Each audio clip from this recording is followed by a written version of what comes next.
Hello student, I am Rajni Gupta. Welcome to science solution. आज हम पढ़ेंगे क्लास 9 साइंस का चैप्टर 3, जिसका नाम है परमाणु एवं अणु। जैसे बच्चों, अपन ने पहले चैप्टर में पढ़ा था कि पदार्थ क्या होता है। अब पदार्थ तो अपन को समझ में आया था कि पदार्थ क्या तत्व से मिलकर बना होता है ना। फिर अब तत्व के अंदर भी, जो पदार्थ के अंदर हमने पढ़े थे, बहुत छोटे छोटे कण होते हैं। तो वो कण क्या होते हैं? तो वो एक कण होते हैं, उन्हें अपन कहते हैं परमाणु। जब अपन किसी पदार्थ के कई टुकड़े करते लास्ट में एक टुकड़ा ऐसा मिलेगा जिसके टुकड़े अपन नहीं कर पाएंगे, है तो वो क्या कहलाता है? परमाणु कहलाता है। क्या कहलाता है? परमाणु। उसी को महर्षि दार्शनिक महर्षि जो कणाद थे, उन्होंने बताया कि जब हम छोटे छोटे कण प्राप्त होते, अंत में एक ऐसी सीमा आएगी कि वह पुनः विभाजित नहीं होगा। वही एक सूक्ष्मतम कण जो अविभाज्य रहेगा, उसे नाम दिया परमाणु। इसी पे और आगे लोगों ने, वैज्ञानिकों ने खोज की। फिर इसके बाद इसी ग्रीक दार्शनिक जो डेमोक्रिटिक्स थे, उन्होंने भी फिर यही बताया कि एक जो द्रव्य है को जब हम विभाजित करते जाएंगे, एक स्थिति ऐसी आएगी जब वो विभाजित नहीं होगा। उसी अविभाज्य कण को परमाणु कहते हैं। तो बच्चों, आपको समझ में आ गया होगा, कोई भी पदार्थ जो होता है कई छोटे छोटे कणों से मिलकर बना होता है। बहुत छोटे छोटे कण जिन्हें अपन नग्न आँखों से नहीं देख सकते, उसे अपन परमाणु कहते हैं। अब है परमाणु का जो वैज्ञानिक आत्मा एल लवाइजिए ने थे। इनने रासायनिक संयोजन के दो महत्वपूर्ण नियम दिए। क्यों दिए? एक जो परमाणु होता है जो अकेले नहीं रह सकता, एक संयोग माने क्या करेगा? ये माने संयोग करेगा। जब कई परमाणु मिलेंगे तो एक अणु बनेगा। अणु से फिर एक तत्व का या यौगिक का निर्माण होगा। तो ये किस आधार पर होता? तो इसके दो नियम दिए थे। रासायनिक संयोजन के दो महत्वपूर्ण नियम दिए थे। पहला नियम जो दिया था, लवाइजिए जोसेफ एल प्लाउस्ट ने दिया था। जैसे अपन ने कुकर में 2 किलो आलू उबलने के लिए रखे, और उबलने के बाद क्या होता है? कितने किलो आलू मिलते हैं? कुछ कम हो जाते हैं क्या, या ज़्यादा मिलते हैं? कुछ नहीं होता ना। 2 किलो आलू अगर अपन ने रखे तो हमको 2 ही किलो आलू मिलेंगे। तो जो पहला जो नियम था, द्रव्यमान संरक्षण का नियम, हमारे रासायनिक संयोजन के दो नियम थे, जिसमें पहला नियम है द्रव्यमान संरक्षण का नियम। जो सबसे पहले किसने दिया था? लवाइजिए जोसेफ एल प्लाउस्ट ने। इन्होंने द्रव्यमान संरक्षण के नियम में इन्होंने क्या बताया था कि किसी भी वस्तु का जो द्रव्यमान होता है, ना अपन बना सकते हैं ना उसे नष्ट कर सकते हैं। जैसे मान लो अपन ने एक परख नली में एक एक्स विलियन लिया, एक वाई विलियन लिया। इसके पहले अपन ने इसको तोला, फिर उसके बाद जब ये मिक्स हो गया तब तोला, तो वजन में कोई अंतर नहीं आया। तब कोई अंतर नहीं आया। जिस प्रकार मैंने अभी कुकर में अपन ने आलू उबाले, उबलने के बाद कुछ कम हुए नहीं, 2 किलो आलू मिले ना। तो इस प्रकार द्रव्यमान संरक्षण के नियम के अनुसार द्रव्यमान जो होता, किसी वस्तु का जो भार होता, ना तो सृजन, ना तो अपन ज़्यादा बढ़ा सकते हो, ना ही अपन इसको नष्ट कर सकते थे। ये द्रव्यमान संरक्षण का नियम है। फिर दूसरा नियम था स्थिर अनुपात का नियम। तो किसी भी यौगिक में, जैसे अपन ने पढ़ा था कि यौगिक क्या होता है, एक या अधिक से अधिक तत्वों से मिलकर बना होता है ना। तो यौगिक में जो तत्व जो मिलते हैं, उनका एक स्थिर अनुपात होता है ना। जैसे मान लो पानी है, पानी का जो अनुपात है 1:8 है। अब ये पानी तुम कहीं से भी मंगवा लो, चाहे अमेरिका से मंगवा लो, चाहे बॉम्बे से मंगवा लो, पर पानी का जो अनुपात होगा, द्रव्यमान का अनुपात, वो 1:8 ही होगा। इसी प्रकार अमोनिया में जो अनुपात होगा 14.3 होगा। तो वो ही रहेगा अनुपात में कोई भी चेंज नहीं होगा। तो स्थिर अनुपात के नियम के आधार पर ये है कि किसी भी यौगिक में जो तत्वों का जो अनुपात होगा वो एक स्थिर होगा। ठीक है, तो ये था स्थिर अनुपात का नियम। इन्हीं दो सिद्धांतों को फिर 1766 में जॉन डाल्टन ने दिया। जॉन डाल्टन कौन थे? जो इंग्लैंड के गरीब जुलाहा थे। 12 वर्ष की आयु में ने शिक्षक के रूप में अपनी जीविका शुरू की। तो इन्होंने भी यही बताया कि किसी भी यौगिक में तत्व सदैव एक निश्चित द्रव्यमान के अनुपात में विद्यमान रहते, मतलब एक निश्चित अनुपात होता है। जैसे अपन ने सब्जी बनाई, है ना। अगर सब्जी में सबकी मात्रा एक निश्चित होती है, हल्दी की निश्चित रहेगी, जीरे की निश्चित रहेगी, नमक की निश्चित रहेगी, है ना, और फिर अगर अपने नमक थोड़ा ही ज़्यादा हो गया तो सब्जी अपनी खराब हो जाएगी। तो किसी भी यौगिक में बनाते, किसी भी यौगिक में जो तत्व जो मिलते हैं उनका जो अनुपात होता है वो एक निश्चित अनुपात होता है। ये सिद्धांत जॉन डाल्टन ने दिया। फिर जॉन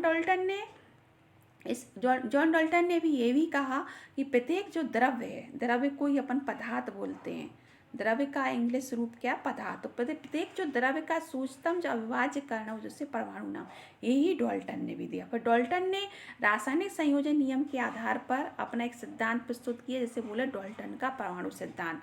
तो बच्चों पेपर में आ सकता है कि डाल्टन का परमाणु सिद्धांत क्या है और इनके क्या नियम थे। तो ये अपन को पेपर में आते तो अपन पढ़ते हैं। तो डाल्टन ने भी यही कहा कि कोई भी अच्छा तत्व हो, चाहे यौगिक हो, मिश्रण हो, कुछ भी हो, वो किससे मिलकर बनता है, सूक्ष्म कणों से। तत्व यौगिक मिश्रण के बारे में अपन ने पहले वीडियो में, पहले चैप्टर में चर्चा की थी कि तत्व क्या होते, यौगिक क्या होते, मिश्रण क्या होते।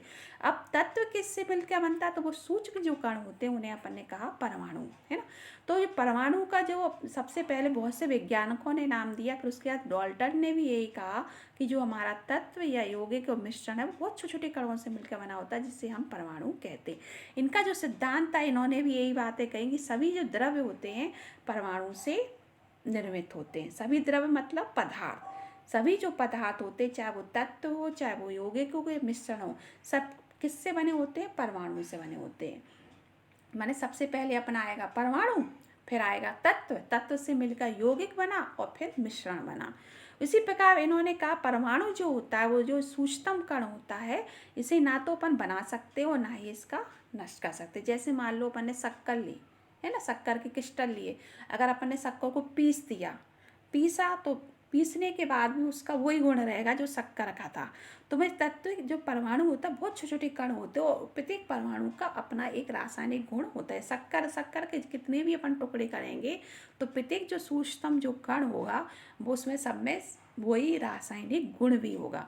तो इसी प्रकार अपन ने देखा कि जो परमाणु होते हैं एकदम सूक्ष्मतम कण होते हैं और ना ही इनका निर्माण होता है, ना ही ये नष्ट होती। दिए गए तत्व के सभी परमाणुओं का द्रव्यमान, रासायनिक गुणधर्म, मैंने अभी शक्कर का उदाहरण दिया। तो माना दिए गए तत्व शक्कर के जितने भी सभी परमाणु होंगे उनका रासायनिक गुण एक होगा, मतलब मिठास का गुण सभी में। चाहे अपन शक्कर को पीस भी लेंगे तो उसका बारीक क्रिस्टल भी अगर अपने मुंह में डालेंगे तो भी वो रासायनिक गुणधर्म कैसा होगा, समान होगा। लेकिन विभिन्न विभिन्न तत्वों का, जैसे विभिन्न विभिन्न तत्वों के परमाणु का जो द्रव्यमान होगा और रासायनिक गुणधर्म अलग अलग होगा विभिन्न विभिन्न तत्वों का। जैसे अपन ने शक्कर की अकेली बात कही तो अलग है, लेकिन अपन किसी और की नमक की बात करें तो नमक का परमाणु द्रव्यमान, रासायनिक गुणधर्म अलग होंगे। तो जो अलग अलग तत्व होंगे तो उनके परमाणु द्रव्यमान भी अलग होंगे और रासायनिक गुणधर्म भी अलग होंगे। फिर अगला पॉइंट था ये विभिन्न भिन्न तत्वों के परमाणु परस्पर छोटी पूर्ण संख्या के अनुपात में संयोग करके निर्मित होते हैं। तो विभिन्न तत्वों के परमाणु छोटी पूर्ण संख्या से, जैसे H2 में हाइड्रोजन के 2 ऑक्सीजन का एक मिलकर एक यौगिक बना तो ये जल है ना। इसी प्रकार किसी भी यौगिक में परमाणुओं की जो संख्या होती है और प्रकार कैसे होते हैं, निश्चित होते हैं। ये किसका सिद्धांत था, डाल्टन का था। तो ये बच्चों पेपर में आ सकता है डाल्टन का परमाणु सिद्धांत क्या था, तो आपको समझ में आ गया होगा। अब अपन आते डिस्कस करते हैं परमाणु क्या होता है। अभी तक अपन ने पढ़ा कि परमाणु को नाम, परमाणु क्या है ना, तो परमाणु को किस किसने नाम दिया, डाल्टन ने दिया। अब अपन परमाणु है क्या। जैसे अपन मकान बनाते हैं, मकान में कई कमरे बने, है ना, 2 मंजिल बना, 3 मंजिल बना, तो मकान पहले सीमेंट, फिर ईंट से बारीक सूक्ष्मतम कण क्या हुआ, रेत का कण, मतलब बहुत छोटा कण रेत, है ना। तो जिससे मिट्टी बना, मिट्टी से अपना एक कमरा पे 2 कमरे, तो बिल्कुल सूक्ष्मतम कण क्या हुआ, रेत हुआ। तो ये क्या होती है, जैसे जिस प्रकार इमारत की एक रचनात्मक इकाई क्या हुई, रेत का एक छोटा सा कण, उसी का द्रव्यों की जो रचनात्मक इकाई होती है वो परमाणु होती है। आपको समझ में आ गया होगा। जैसे अपना शरीर है, शरीर अपनी कई कोशिकाओं से मिलकर बना होता है, तो अपनी शरीर की रचनात्मक इकाई क्या है, कोशिका है ना। इसी प्रकार द्रव्य मतलब पदार्थ की जो रचनात्मक इकाई है परमाणु है। परमाणु इतने छोटे होते हैं कि अपन इन्हें नग्न आँखों से नहीं देख सकते।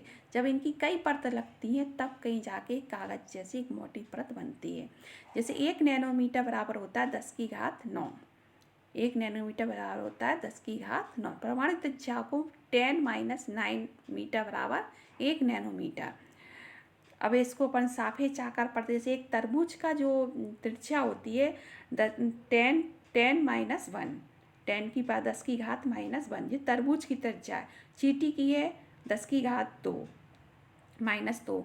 रेत की, अब चींटी से छोटी रेत होती है तो इसकी त्रिज्या कितनी है 10⁻4। और रेत से छोटा हीमोग्लोबिन अणु होता है तो इसकी त्रिज्या कितनी है 10⁻8।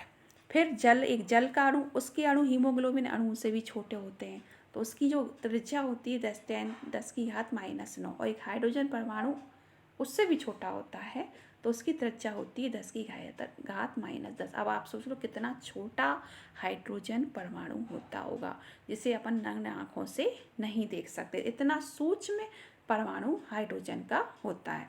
तो आपको समझ में आ गया होगा। इसी प्रकार विभिन्न तत्वों के जो परमाणु हैं, अपन ने पढ़ा भी हाइड्रोजन, इन आधुनिक प्रतीक बने, मतलब अब इनको प्रदर्शित कैसे किया जाए। तो इसको प्रदर्शित करने के लिए सभी वैज्ञानिकों ने अपनी अपनी राय दी। तो पहले जो प्रतीक थे ऐसे करते थे, डाल्टन द्वारा सुझाया गया। सबसे पहले डाल्टन है तो डाल्टन ने ही सबसे द्वारा सुझाया गया कुछ प्रतीकों के प्रतीक दिए, जैसे हाइड्रोजन को इससे प्रदर्शित किया, फिर कार्बन को ऐसे। ऑक्सीजन, कभी कभी पेपर में आता है कि डाल्टन के द्वारा जो प्रतीक दिए गए तो ऑक्सीजन को किससे प्रदर्शित करते, तो ऐसे ओ गोला बना के। आयरन को इस तरीके से, जी आप याद कर लेना, पेपर में आ सकते हैं। सीसा को ऐसे गोला बना के, मतलब गोला तो इनका सब में बना है पर गोले के अंदर जो चिन्ह है, जैसे कार्बन को इनने भर दिया, ऑक्सीजन का खाली कर दिया। तो पहले जो तत्व थे इनके प्रति इस तरह व्यक्त करते थे, लेकिन धीरे धीरे फिर इनके प्रतीकों के नाम बदले गए। जैसे कॉपर का नाम जो जहाँ से ये अपन को मिले, जैसे तत्वों के नामों की उत्पत्ति उन स्थानों के नामों से भी की गई जहाँ से हमको प्राप्त हुए। कॉपर का नाम साइप्रस से उत्पन्न हुआ है ना। इसी प्रकार कुछ तत्वों के नाम रंगों के आधार पर रखे गए, जैसे सोना है अपना, सोने का अंग्रेजी उस शब्द से लिया गया पीला, सोने का अर्थ पीला है तो इसका गोल्ड है। इस प्रकार अलग अलग सब तत्वों के प्रतीक लिए गए। इसके बाद इन प्रतीकों की स्वीकृति जो देता है उसे बोलते हैं IUPAC। जे बच्चों आ सकता है पेपर में। IUPAC मतलब इसका अर्थ है international union of pure and applied chemistry. इसका फुल नेम आप याद कर लेना, पेपर में आ सकता है। तो इसमें फिर प्रतीकों को स्वीकृति दी जाती थी, जैसे कोई किसी ने किसका प्रतीक दिया। तो फिर आजकल जो प्रतीक दिए जाते हैं इसमें क्या रहता है, अधिकतर तत्वों के प्रतीक उन तत्वों के अंग्रेजी नामों से ही होते हैं, जैसे हाइड्रोजन का H, एल्युमिनियम का Al, कोबाल्ट का CO। अब कोबाल्ट को लिखने का तरीका देखो, अगर आपने जैसे CO कोबाल्ट अगर आपने ऐसे लिख दिया बराबर बिल्कुल, तो ये हो जाएगा कार्बन मोनोऑक्साइड। तो ये अंतर, इसलिए जब भी कोबाल्ट का लिखना तो को C बड़ा और O छोटा, और दोनों बराबर कर दोगे तो ये हो जाएगा कार्बन मोनोऑक्साइड। तो लिखने का तरीका है। उसके बाद कुछ प्रतीक लिए गए प्रथम अक्षर और बाद में, जैसे अपना उदाहरण क्लोरीन, तो क्लोरीन का पहला अक्षर दूसरा अक्षर लिया तो Cl, जिंक को Zn से। इसी प्रकार ये लैटिन, जर्मन, ग्रीक भाषा में अनेक नामों से बनाया गया। जैसे आयरन का प्रतीक Fe, जो किससे लिया गया, लैटिन नाम फेरम से लिया गया है ना। अब आप कहोगे जैसे लोहा है तो इसे लोहे को तो L से बनना चाहिए, लेकिन नहीं, लोहे का आयरन का प्रतीक क्या है, Fe है, किससे लिया, फेरम। इसी प्रकार सोडियम, अब सोडियम का Na है, अब सोडियम के आधार पर तो S से होना चाहिए ना, तो S से ना होते हुए सोडियम और पोटेशियम को किससे लिया गया, नेट्रियम और कैलियम से लिया गया। तो ये बच्चों पेपर में आ सकते हैं, ये आपसे पूछ भी सकते हैं बच्चों पेपर में। इसी प्रकार अपन को ये टेबल याद करना पड़ेगी, बच्चों पेपर में आ सकती है कि एल्युमिनियम को किससे प्रदर्शित करते हैं, बेरियम को Ba से। जैसे अपन ABCD अपन ने याद की थी, ABCD है ना। इसी प्रकार एल्युमिनियम को Al से, ब्रोमीन से Br से, कार्बन को C से। ये टेबल आप याद कर लेना। तो ये प्रतीक के बारे में आपकी टेबल है। फिर अपन आते हैं कि परमाणु द्रव्यमान क्या होता है। अब अपन ने परमाणु पता कर लिया, अब परमाणु द्रव्यमान क्या मतलब परमाणु का भार कितना होता है। तो इसको ज्ञात करना, जब अपन ने परमाणु की खोज कर ली तो डाल्टन के परमाणु सिद्धांत के अनुसार फिर था परमाणु द्रव्यमान। तो प्रत्येक तत्व का एक परमाणु होता है, उसका एक परमाणु द्रव्यमान भी होता। तो इसको मापने के लिए सभी ने अपने अपने मत दिए। फिर इसके लिए उन्होंने क्या करा कि अपन इसको कैसे नापें कि एक परमाणु द्रव्यमान किसके बराबर होता है। तो जैसे अपन कपड़ों को किससे मापते हैं, मीटर में मापते हैं, है ना, कि 1 मीटर में 100 सेंटीमीटर एक मानक इकाई मानी ना अपन ने। जिस प्रकार अपन ने 1 दर्जन में कितने केले आते हैं, 12 केले आते हैं। और जैसे अपन ने वजन नापना, तो वजन को किस में नापा, केजी में, केजी में नापा, नापा केजी में। जिस प्रकार जी सब क्या है, इकाई है किसको, नापने की। अब इससे परमाणु को नापने के लिए क्या इकाई होगी, तो जैसे अपन ने इसको एक और जैसे एक तरबूज है, तरबूज के अपन ने 12 टुकड़े करे, 12 टुकड़े का एक भाग लिया, एक भाग से अपन ने ये 2 फलों को तोला। तो जो सब्जी वाला था उसने फिर वो तरबूज के आधार पर अपने फलों को बेचने लगा। तो उसने फलों का क्या मान लिया, फलों का सापेक्ष फल द्रव्यमान इकाई बेचता है ना। तो वो क्या करता है, तो फलों को का जो सापेक्ष फल द्रव्यमान इकाई, मतलब फल द्रव्यमान इकाई मतलब तरबूज की एक इकाई को लेकर वो फलों को बेचने लगा। तो माना इसने एक द्रव्य अपनी इकाई क्या मान ली, तरबूज माना। इसी प्रकार सबसे पहले जो वैज्ञानिक थे उन्होंने ऑक्सीजन को माना, ऑक्सीजन को एक इकाई मानी। जी कभी कभी पेपर में आता, सबसे पहले ऑक्सीजन को माना। आगे चलकर वैज्ञानिकों ने परमाणु द्रव्यमानों के विभिन्न इकाइयों के बारे में विचार व्यक्त किए। तो प्रारंभ में उन्होंने ऑक्सीजन परमाणु द्रव्यमान के 1/16 भाग को इकाई के रूप में माना। आपको समझ में आ गया होगा, 1/16 भाग को। पहले उन्होंने ऑक्सीजन को एक पॉइंट माना जिसके आधार पर अन्य परमाणु को तौला जाए, मतलब अन्य परमाणु का द्रव्यमान ज्ञात किया जाए। तो उन्होंने ऑक्सीजन को एक इकाई माना, तो 1/16 भाग क्यों माना, क्यों ऑक्सीजन अनेक तत्वों के साथ क्रिया कर सकता है और इस परमाणु द्रव्यमान इकाई द्वारा अधिकांश तत्व परमाणु द्रव्यमान पूर्णांक में ही प्राप्त होते। तो सबसे पहले ऑक्सीजन को अपन ने परमाणु द्रव्यमान इकाई माना, लेकिन इससे वैज्ञानिक संतुष्ट नहीं हुए। फिर उसके बाद उन्होंने क्या करा, कार्बन को माना 1961 में। 1961 में परमाणु द्रव्यमान ज्ञात करने के लिए उन्होंने परमाणु द्रव्यमान इकाई कार्बन 12 समस्थानिक का प्रयोग किया। क्या प्रयोग किया, जब फिर उन्होंने कार्बन 12 के समस्थानिक के एक परमाणु द्रव्यमान को 1/12 भाग मानक परमाणु द्रव्यमान इकाई के रूप में लिया। कार्बन 12 समस्थानिक के एक परमाणु द्रव्यमान के सापेक्ष सभी तत्वों के परमाणु द्रव्यमान प्राप्त किए गए। मतलब ऐसे जिस प्रकार अपन ने अभी तरबूज के 12 भाग किए है ना, ये तरबूज है अपना, एक तरबूज के 12 भाग किए, तो ये अपना सी हो गया। ठीक है, सी के अपन ने 12 भाग किए, 12 का एक भाग लिया तो 1/12 भाग हुआ है। इससे अपन ने प्रत्येक तत्व के परमाणुओं को नापा। आपको समझ में आ गया होगा कि मतलब उन्होंने कार्बन को एक पॉइंट माना। तो कार्बन का अपन ने कैसा 1/12 भाग लिया। जब कार्बन का, इस पर एक तरबूज है, तरबूज अपना कार्बन है, कार्बन का फिर अपन ने 1/12 भाग जे हुआ। तो कार्बन का 1/12 भाग से प्रत्येक तत्व के परमाणु द्रव्यमान को मापा, जिसे अपन कहते हैं परमाणु द्रव्यमान इकाई। किसी भी तत्व के सापेक्षिक परमाणु द्रव्यमान को उसके परमाणुओं के औसत द्रव्यमान का 12वां परमाणु के द्रव्यमान के 1/12 भाग के अनुपात द्वारा परिभाषित किया गया। माने किसी तत्व के सापेक्षिक परमाणु द्रव्यमान को उसके परमाणु के औसत द्रव्यमान का कार्बन 12 परमाणु द्रव्यमान के 1/12 भाग के अनुपात परिभाषित किया गया। मतलब जैसे मान लो कि जैसे अपन ने यहाँ ये कार्बन लिया था, है ना, ये कार्बन लिया, कार्बन का ये 12 भाग, तो इसका एक भाग क्या हुआ, 1/12। अब मान लो अपन को नाइट्रोजन तोलना है, तो नाइट्रोजन मान लो इस वाले भाग से, ये वाले भाग से, ये 1/12 भाग है, ये अपना है कार्बन का। तो कार्बन के 1/12 भाग से कितना गुना है, मान लो 1 गुना है तो 1 गुना भारी है। कार्बन के जैसे अपन ने ऑक्सीजन लिया है ना, ऑक्सीजन जैसे अपन ने लिया, उदाहरण दे के आपको समझा रही हूँ। जैसे अपन ने ऑक्सीजन लिया है ना, ऑक्सीजन लिया, तो ऑक्सीजन क्या कहिए, ये कार्बन का कौन सा भाग है, 1/12 भाग है। तो ये कार्बन के 1/12 भाग से कितना गुना भारी है, 2 गुना भारी है।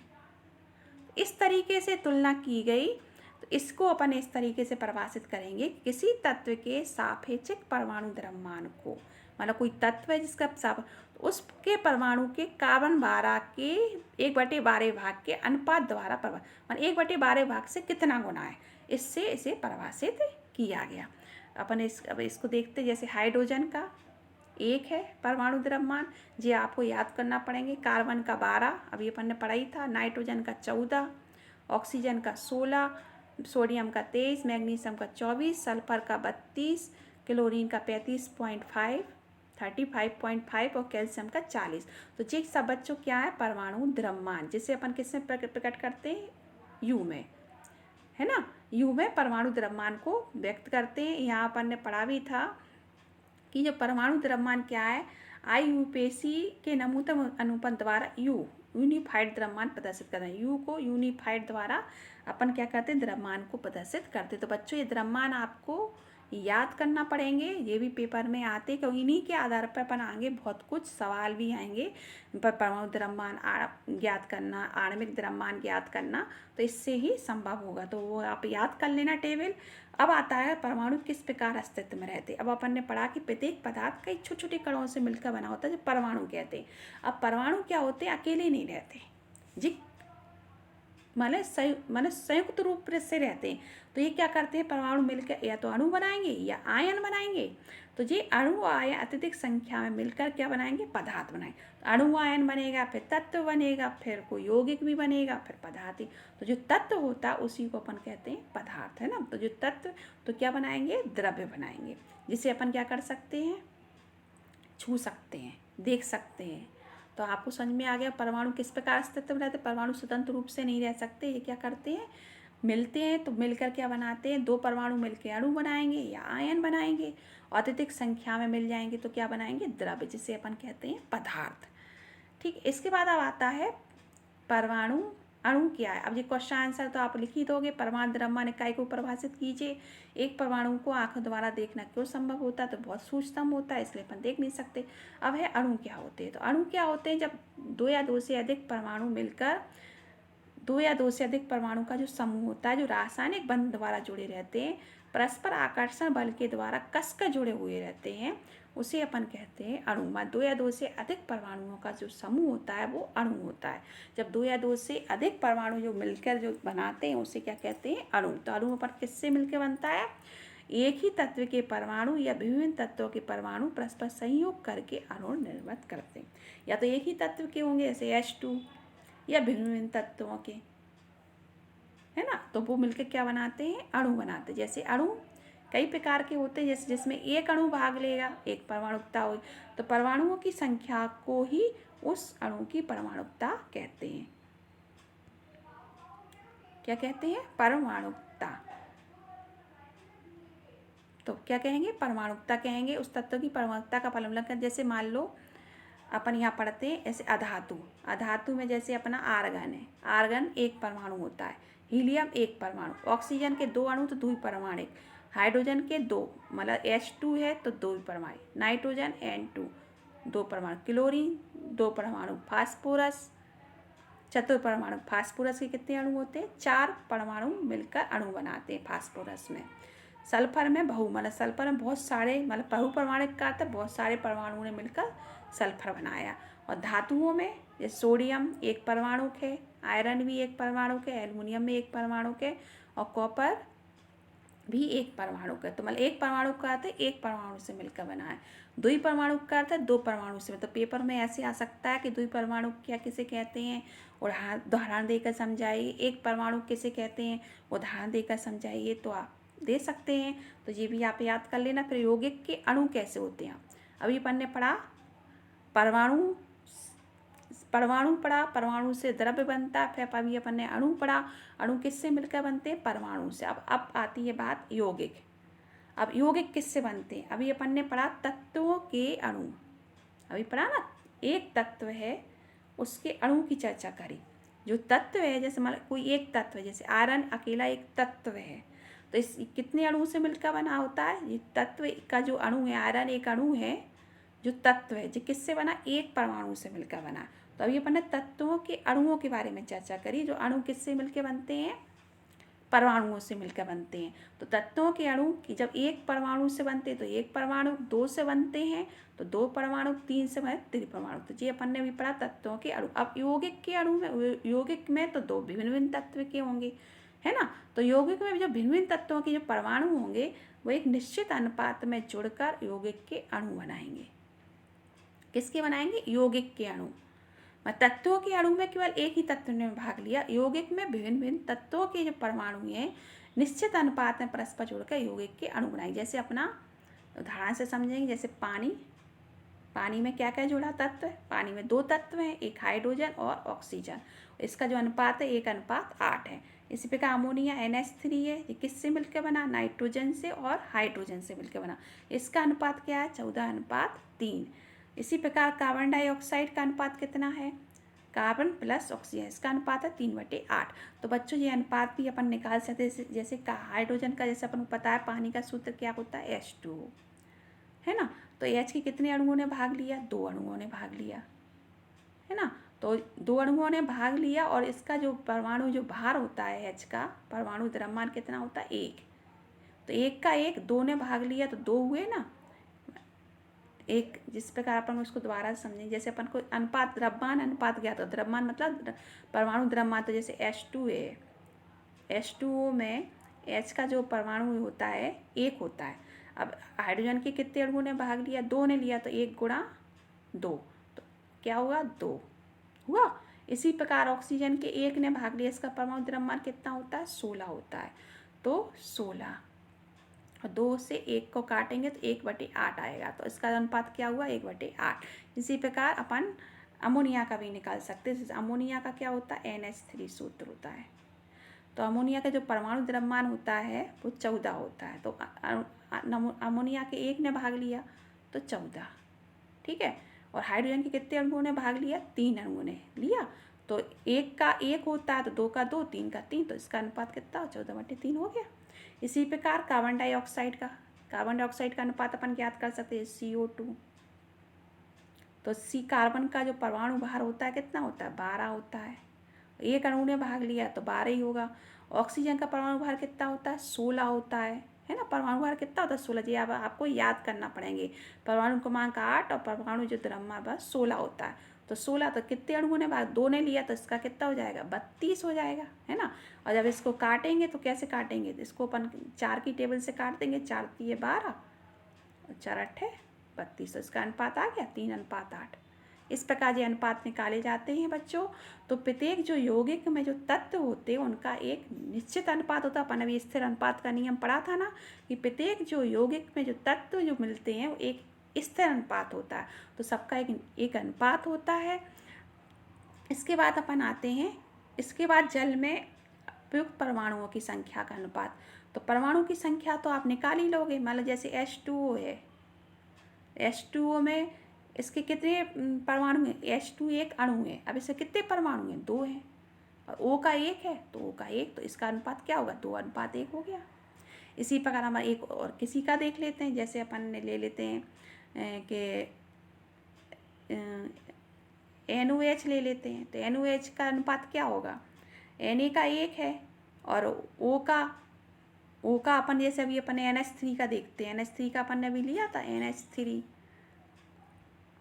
NH3 में इसके 1 अणु ने भाग लिया, इसके 3 अणुओं ने भाग लिया, तो इसका अनुपात क्या होगा? 1:3 होगा।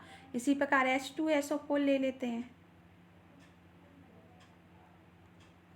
H2SO में S के कितने अणुओं ने भाग लिया? 2 अणुओं ने भाग लिया। S का 1 है, O के 4 हैं। तो जब अपन इनके परमाणु द्रव्यमानों को जोड़ेंगे तो ये अनुपात आ जाएगा। ये 3 अणुओं ने इससे भाग लिया है ना। तो ये इसका अनुपात अपन को निकालना पड़ेगा। तो ये अपन आगे मैं आपको बताऊंगी। इसी प्रकार ये जल में 2 अणुओं ने भाग लिया, तो इसका परमाणु की संख्या कितनी हुई? 2:1, है ना। अब जब किसी में 3 परमाणु भाग लेंगे, जल में तो 2 लोगों ने भाग लिया, तो अपन ने इसका बता दिया 2:1, है ना। अब किसी में 2 ने भाग लिया है, NH3 में भी 2 ने भाग लिया था, तो N का कितना? 1:3। तो ये अमोनिया का अनुपात क्या होगा? 1:3 हो गया। तो इस प्रकार बच्चों ये अनुपात निकलते हैं। नेक्स्ट वीडियो में इसके आगे का समझाऊंगी। कहीं भी कोई भी पॉइंट अगर आपको समझ में नहीं आया उसे कमेंट सेक्शन में लिखना। मैं सभी के प्रश्नों के डाउट्स या उत्तर देने की पूरी कोशिश करूंगी। अगर आपने वीडियो को सब्सक्राइब नहीं किया तो वीडियो को सब्सक्राइब ज़रूर कीजिएगा, जिससे आने वाले वीडियो का नोटिफिकेशन आपको समय पर मिलता रहे। घर पर रहें, सुरक्षित रहें। नेक्स्ट वीडियो में मिलते हैं। Good bye.